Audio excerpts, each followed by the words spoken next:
Anyone watching San Francisco's 6-11 season from last year knew this offseason would bring some major changes on the defense and offensive side of the ball. This means we're going to see a ton of new starters, especially on the defensive side of the ball, according to Kyle Shanahan. On Tuesday, he had the following to say. Going into the season, going into OTAs, going into training camp, I do feel there will be as much competition on their team for starting spots as there has been in a while, especially on defense. The hope is some of the players they picked up as depth pieces in recent years that they hope could develop into starters finally take that developmental step, as well as them picking up potential starters in this draft. While there's a lot of competition to be looking at on the defensive side of the ball, one of the most interesting competitions in my opinion is who's going to take over on that third cornerback spot. Already this offseason, San Francisco has added several cornerbacks, giving us insight into their plans potentially via the draft. I think they're going to load up at the defensive line spot,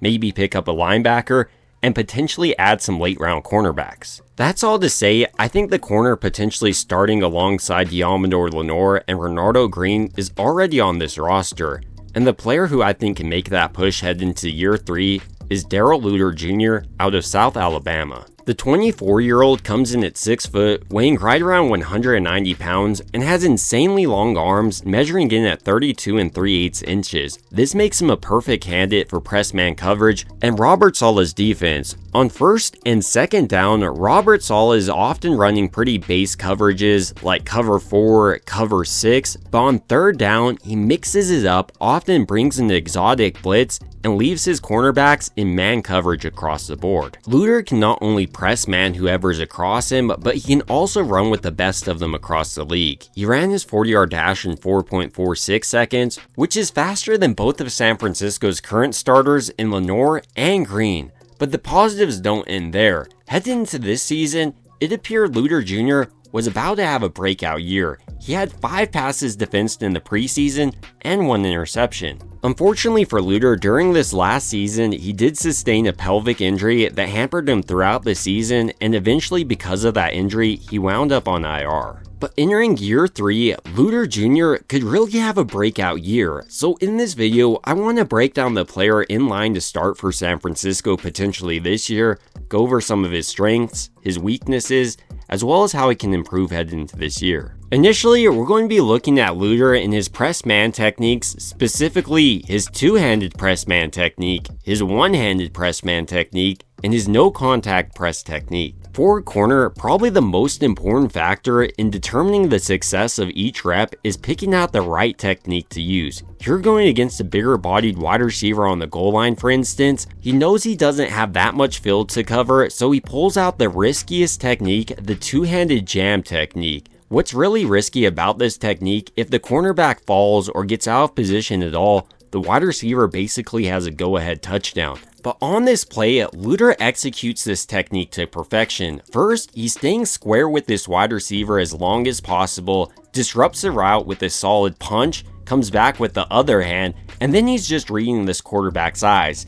And with the quarterback targeting this route, Luter does a great job of becoming the wide receiver, going up, and picking off this pass. Luter's ball hawking ability is something I think San Francisco really needs in their secondary, and he offered that during his collegiate career as well. He had 8 interceptions over 4 years. Going back to his press man techniques, on this play Luter will be using a one-handed press man technique as he's right in the middle of the field, so it's less risky than the two-handed man technique, but still offers the benefit of disrupting the wide receiver's route. Like the two-handed press man technique though, it's still pretty risky. If you mess this up, the wide receiver will run right by you and dust you. But on this play, pay attention to Luter's technique. He's using his inside hand, the hand closest to the quarterback, to help him open up his hips and run with this wide receiver. As we watch this one more time, if Luter used his outside hand, you can see how that would have caused him to stumble, but him using his inside hand helps him open up his hips and then run with this wide receiver.